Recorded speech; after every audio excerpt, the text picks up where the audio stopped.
Welcome. You made it back to the second part of this amazing story. If you missed the part 1, the link is in the description of this video. Go watch it now. Let's begin. When Bastian finally went down that night, Rosa appeared to tell Lila that Adrian was waiting in his private study. Lila followed directions through the house, her heart hammering, until she found herself in front of massive double doors at the end of the west wing. She knocked once. "Come in." The study was exactly what she'd expect: dark wood, leather furniture, shelves lined with books that looked actually read.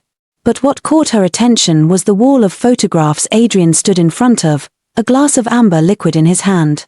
"Bourbon," he offered, gesturing to a decanter. "I don't drink." Smart. Adrian took a sip of his own, then set it down like he'd forgotten why he wanted it. "These are my parents. My grandparents. Great-grandparents going back 5 generations. Lila moved closer, studying the faces. Some were formal portraits, others candid shots. All had the same intensity in their eyes that Adrian carried. "The Vale family has been in this business since the 1920s, Adrian continued. "Started as protection for immigrants in New York, evolved into what we are now. Every generation tries to be a little less brutal than the last. Sometimes we succeed. Sometimes we don't. Why are you telling me this? Because if you stay, this becomes your history too. Your legacy. And eventually, Bastian's." Adrian turned to face her fully. "I need you to understand what you're walking into. This isn't just danger, Lila. It's responsibility. It's carrying the weight of decisions that affect hundreds of people, our people, who depend on this family for protection and work and stability." "That sounds like a lot of justification for criminal activity," Lila said quietly. "It is." Adrian didn't flinch. "I won't pretend otherwise. We operate outside the law. We do things that would put us in prison if we got caught. But we also run legitimate businesses that employ thousands. We fund community programs the government won't touch. We protect neighborhoods the police have given up on. It's not all good, but it's not all bad either." Lila crossed her arms, studying him. "What happened to Bastian's mother?" "Really?" Adrian's face shuttered, but he answered. "Elena was the daughter of another family. Our marriage was arranged, but we grew to care for each other. When she got pregnant, she was terrified. She had a heart condition, nothing serious, the doctors said. Pregnancy was manageable." He paused, pain flickering across his features. "She went into labor early. Complications cascaded. The doctors couldn't stop the bleeding. She made me promise," her last words, "to keep Bastian safe. To give him a better life than this." Adrian's laugh was hollow. "I've failed at the second part. But I will die before I fail at the first." "Adrian." Lila stepped closer without thinking. "I'm telling you this so you know what you mean to us. To me. You gave my son peace when I couldn't. You've given this house something it hasn't had since Elena died: warmth. Hope. A future that doesn't feel like I'm just surviving until Bastian's old enough to take over." Adrian's voice dropped. "I'm asking you to stay. Not just for Bastian. For me too." The air between them felt charged, dangerous. Lila could feel her pulse in her throat. "If I stay," she said carefully, "what exactly does that mean? Am I a nanny? A surrogate mother? What?" "Your family." Adrian moved closer, close enough that Lila had to tilt her head back to maintain eye contact. "Protected, provided for, respected. You'd have freedom within reason, your own money, your own space, your own life. But you'd be part of this world. Part of my world. And what about?" Lila gestured between them, the unspoken tension. "This. What do you want it to be?" The question hung in the air. Lila's mind raced. She barely knew this man. She should run. She should take the out he'd offered and disappear back into her normal, safe, lonely life. But when she thought about leaving, about never seeing Bastian smile again, never hearing his laugh, never feeling his solid weight in her arms, something in her chest physically hurt. And when she thought about leaving Adrian, with his damaged eyes and careful tenderness and the way he looked at her like she was solving problems he didn't know how to name. "I don't know," she whispered. "I don't know what I want. But I know I can't walk away. Not yet. Not yet is a start. Adrian's hand came up, tucking a strand of hair behind her ear. His fingers lingered near her jaw. Stay. Even just through the 3 days. Let yourself feel safe here. Then decide. I'm terrified, Lila admitted. Good. Fear keeps you smart. Adrian's thumb brushed her cheekbone. I'm terrified too. Of what it means that I need you this much after just days. Of what I'll do if you leave. Of how much Bastian will hurt. That's not fair. I know. Nothing about this is fair. Adrian leaned closer, his breath warm against her face. But it's real. And I think you feel it too. Lila's answer was to close the remaining distance and kiss him. It was tentative at first, questioning, testing. But when Adrian's arms came around her, when he deepened the kiss with a kind of desperate hunger, Lila felt something inside her ignite. This was reckless and stupid and probably the worst decision she'd ever make. But it felt like coming alive after months of being a ghost. When they finally broke apart, both breathing hard, Adrian rested his forehead against hers. Stay, he said again, barely a whisper. Okay, Lila breathed. Okay. I'll stay. She felt him smile against her temple. Thank God. They stood like that for a long moment, wrapped in each other, before a sound from the doorway made them both turn. Wait. If you haven't subscribed yet, please do, so you'll get notified for the next amazing stories. Like and comment. The most liked comment will get a shout out in the next story. Now let's continue. Marek stood there, his face grim. Boss. We have a problem. Adrian's entire demeanor shifted from tender to lethal in a heartbeat. What kind of problem? Ferrano didn't retreat. He was creating a diversion. Marek's eyes flicked to Lila. He knows about her. About what happened on the plane. And he's calling an emergency council session tomorrow night.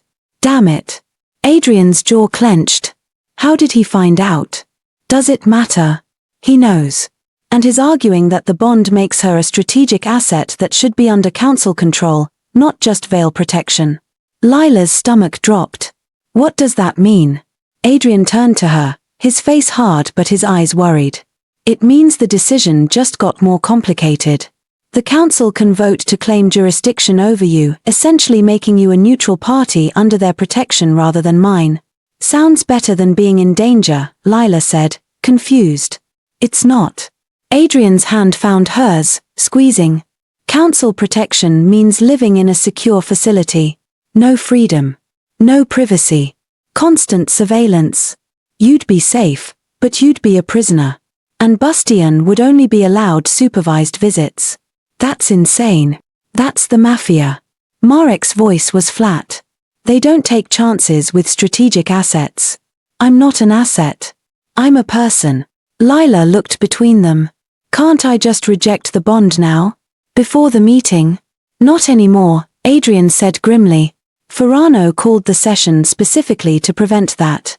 Once it's called, no action can be taken until the council votes. It's an old rule designed to prevent families from making hasty decisions. So what do we do? Lila heard the panic in her own voice. Adrian's expression turned calculating. We convince the council that you're more valuable to everyone under my protection. That the bond is beneficial, not exploitable. He looked at Marek. Get me everything we have on Ferrano's recent moves. If he's pushing this hard, he's got a plan. I need to know what it is before tomorrow night. Marek nodded and left. Adrian turned back to Lila, pulling her close again. I'm sorry, he said quietly. I should have seen this coming. It's not your fault. Lila leaned into him, drawing strength from his solidity. What happens at this council meeting? You'll have to appear. Answer questions. They'll want to verify the bond is real. Adrian's arms tightened around her. I'll be there, but I can't interfere. Council rules. Just tell the truth. Let them see how Bastian responds to you. That's our best play. And if they vote to take me anyway? Adrian pulled back, his eyes fierce. Then I go to war. And trust me, Lila, I'm very good at war. The promise should have scared her. Instead, it made her feel protected in a way she'd never experienced before. I wish I'd never helped on that plane, Lila whispered. No you don't. Adrian's smile was sad. You're not the kind of person who could walk past a crying baby. It's one of the things he stopped himself. One of the things that makes you perfect for Bastian. Lila caught what he didn't say, felt the weight of it settle between them. Too soon. Too fast. Too dangerous to name. But there nonetheless. Come on, Adrian said, taking her hand. Let's check on Bastian. Then you should rest. Tomorrow's going to be difficult. They walked through the quiet house hand in hand, and Lila tried not to think about how natural it felt. How right. In the nursery, Bastian slept peacefully, his little chest rising and falling steadily. Lila and Adrian stood at the crib, watching him together. He looks like Elena when he sleeps, Adrian murmured. Same peaceful expression. Like the world can't touch him. Tell me about her, Lila said softly. Really? I want to know. Adrian was quiet for a moment. She loved gardening. The roses out front were her project. She wanted Bastian to grow up knowing how to create beautiful things, not just destroy them. She used to talk about teaching him to paint, to play piano, all these things she thought would balance out what he'd inherit from me. She sounds wonderful. She was. But she wasn't you. Adrian looked at Lila, his expression raw. That's not a comparison. It's just truth. Elena would want someone like you for Bastian. Someone who'd fight for him, protect him, love him without agenda. I barely know him. Time doesn't measure love. Not the kind that matters. Adrian reached out, tracing a finger down Bastian's cheek. Elena knew that. I think you do too. Lila wanted to argue, but the words died in her throat. Because he was right. Somewhere in the past few days, she'd fallen irrevocably for this baby. And maybe for his father too. Whatever happens tomorrow, she said quietly, I won't let them take me without a fight. Adrian's smile was fierce and grateful. That's my girl. The possessive statement should have bothered her. It didn't. They left Bastian to sleep and Adrian walked Lila to her room. At her door, he hesitated. I want to come in, he admitted.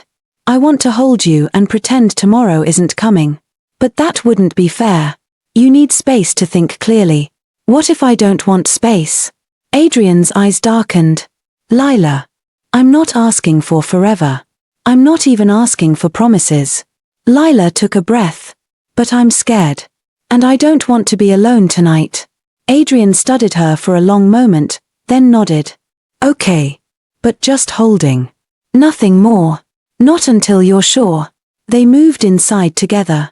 Adrian kicked off his shoes and settled on top of the covers, opening his arms. Lila curled against him, fully clothed, just seeking comfort. Tell me about Emma, Adrian said quietly. And Lila did.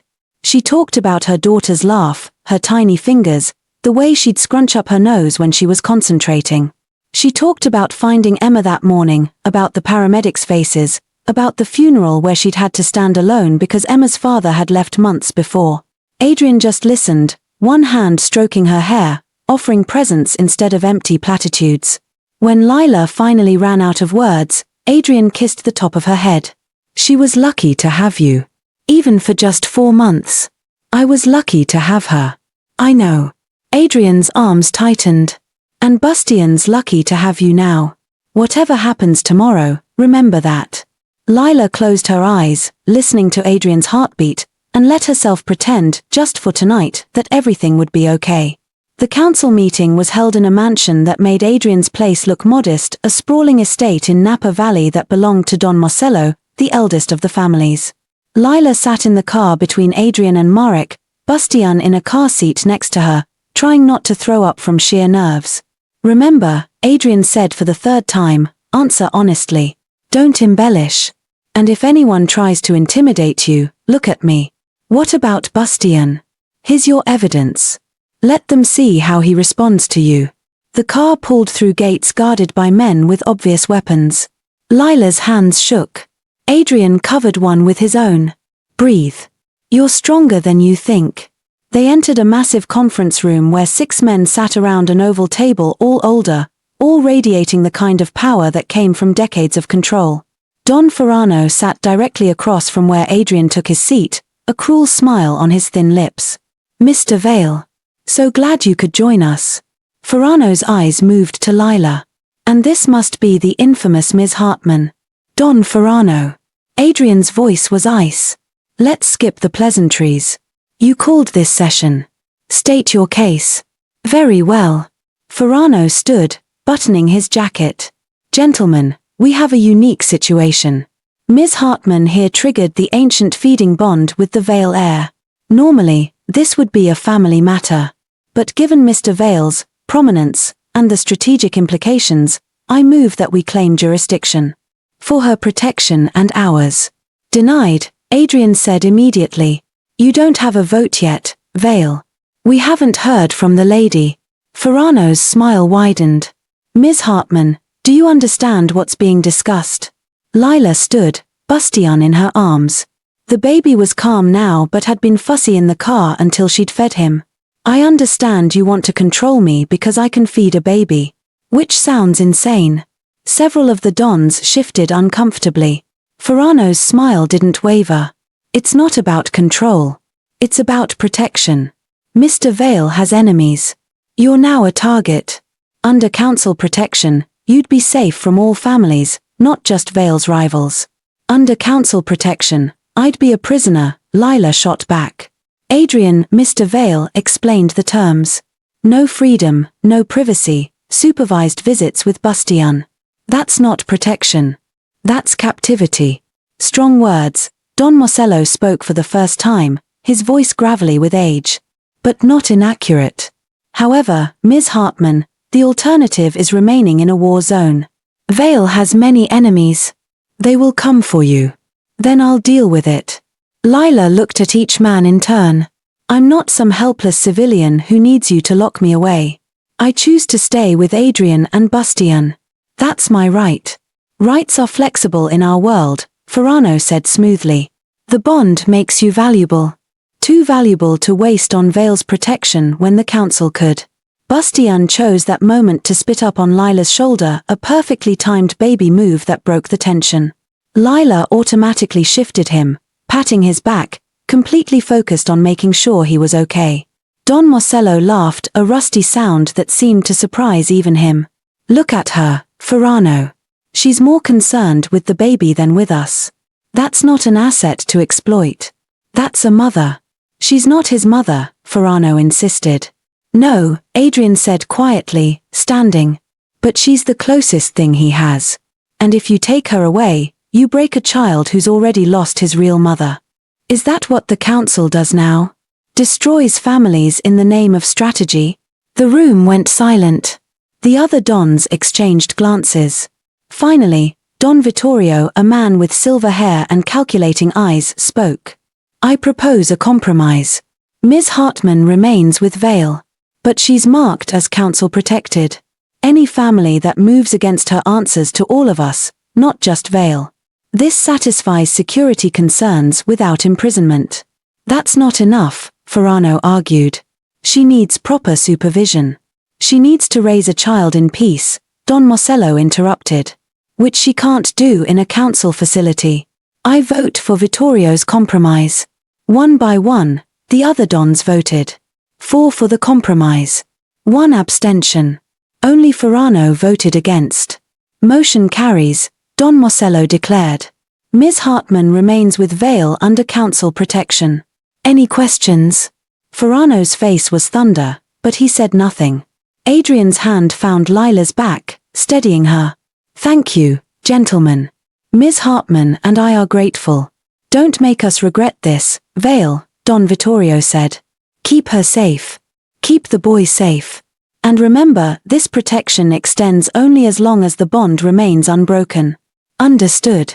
They were escorted out, back to the car, before Lila let herself breathe fully. Adrian pulled her against him, Bastian between them, and she felt him shaking slightly. It's over, he murmured. You're safe. You're ours. Ours, Lila repeated, testing the word. It should have scared her. It didn't.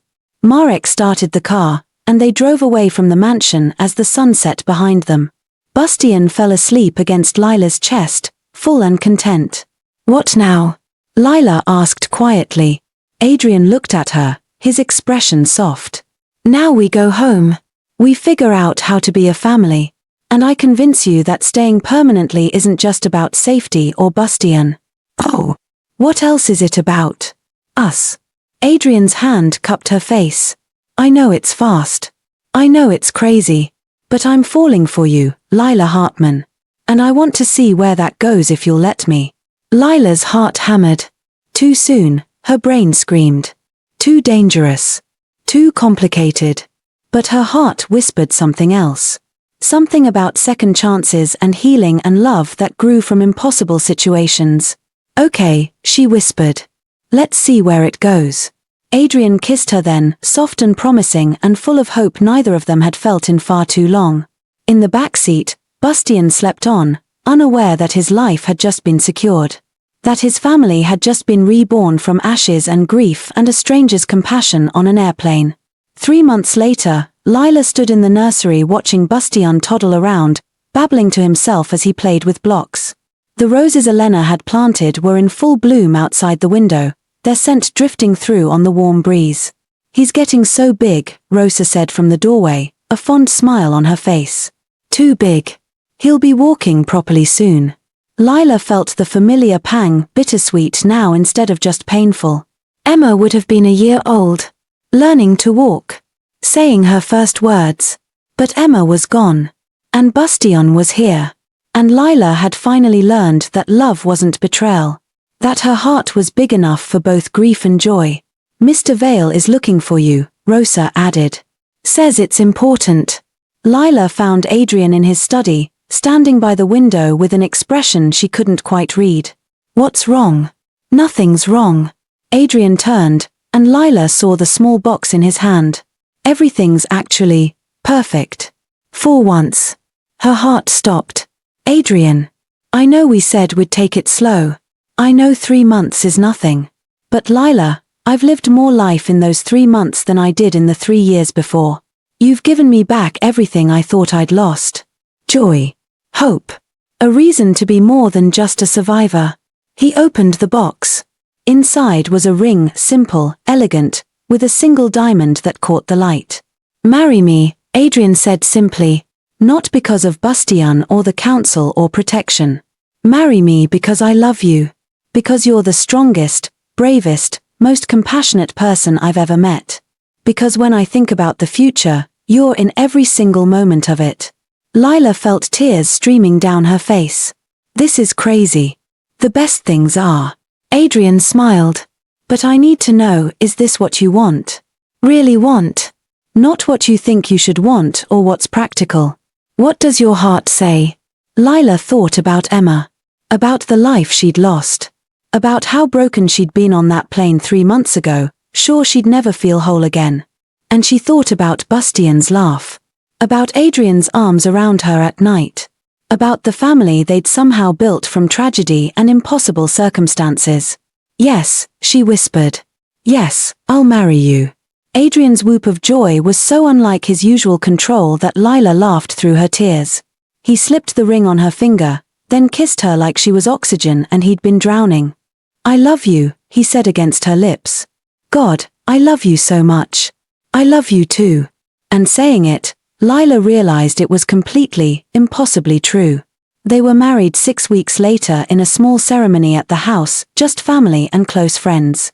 Bastian toddled down the aisle in a tiny suit, making everyone laugh when he tripped and Adrian caught him. Don Marcello attended, giving his blessing along with a warning glare at Adrian to treat his wife well. Ferrano didn't show. No one was surprised.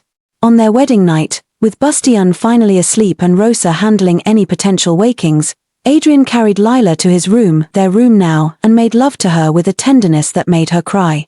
You okay? He asked, worried. More than okay. Lila traced his face, memorizing every line. I didn't think I'd ever be this happy again. After Emma. I thought my chance at family was gone. You gave Bastian and me a second chance at family, Adrian said. Only fair you got one too. They lay together in the darkness, and Lila felt whole for the first time in a year. 2 months after the wedding, Lila stood in the bathroom staring at a positive pregnancy test, her hands shaking. She'd suspected for weeks the nausea, the exhaustion, the way her body felt different. But seeing the confirmation made it real. A baby. Their baby. Terror and joy warred in her chest. What if something went wrong? What if she lost this one too? What if? Lila. Adrian's voice from the bedroom. You okay? She opened the door, the test in her hand. Adrian took one look at her face and went pale. Are you? I'm pregnant. The words came out barely above a whisper. Adrian crossed the space between them in 2 strides, pulling her close. She felt his heart racing against her cheek. Tell me what you're feeling, he said carefully. Whatever it is, it's okay. I'm terrified, Lila admitted. But also, happy. Is that wrong? No.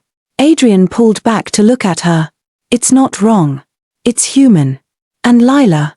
He cupped her face. Nothing's going to happen. The best doctors, the best care, everything you need. I promise. You can't promise that. No. But I can promise I'll be with you every second. That you won't face this alone. That whatever happens, we face it together. Lila leaned into him, letting his strength steady her. I want this baby. I want our family. Then we'll have it. Adrian kissed her forehead. All of it. You, me, Bastian, and our new little one. A real family. A family built on breastfeeding a stranger's baby on a plane, Lila said with a watery laugh. The best families start with the craziest stories. Adrian smiled. Ours is just more dramatic than most. 8 months later, Lila gave birth to a healthy baby girl they named Emma Grace, honoring the daughter Lila lost and the new Grace they'd all found together. The delivery was smooth, the doctors attentive, and when Adrian held his daughter for the first time, Lila watched him fall in love all over again. Bastian, now nearly 2, was initially skeptical of his new sister. But when Lila let him help feed Emma one afternoon, explaining that big brothers were very important, his face lit up with pride. Baby, he announced solemnly, patting Emma's head. My baby. Our baby, Lila corrected gently. You're her big brother. Brother, Bastian agreed, the word mangled but sincere. That evening, after both children were asleep, Lila stood on the terrace watching the sunset paint the hills gold. Adrian wrapped his arms around her from behind, his chin resting on her shoulder. Happy, he asked quietly. More than I ever thought possible. Lila leaned back against him. It's strange.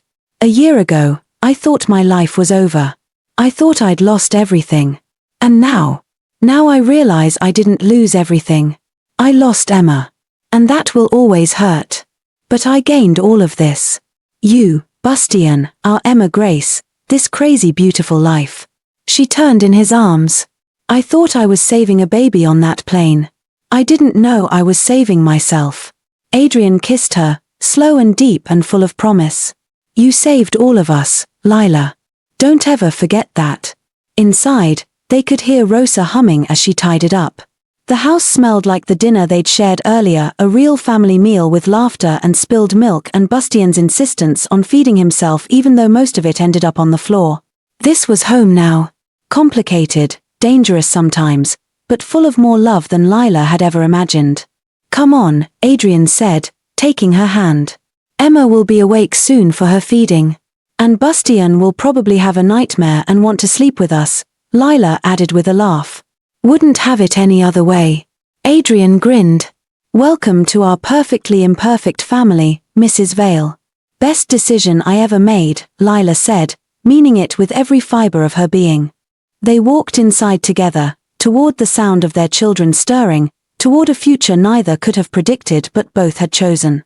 And somewhere above the California hills, as stars began to emerge, the universe smiled on a family born from tragedy, bound by milk and love, and held together by the kind of fierce devotion that could weather any storm. So there you have it, a story about how one act of compassion on a plane changed everything. If you made it this far, you're officially part of this wild journey. Now I need you to do 3 things. First, smash that subscribe button because we've got more incredible stories coming your way. Second, Drop a comment telling me what you'd name your unexpected mafia baby. Let's have some fun with that. And third, hit that like button to let me know you want more dramatic, emotional, impossible love stories like this one. Because trust me, we're just getting started. Until next time, remember, sometimes the craziest moments lead to the most beautiful endings. Thanks for watching.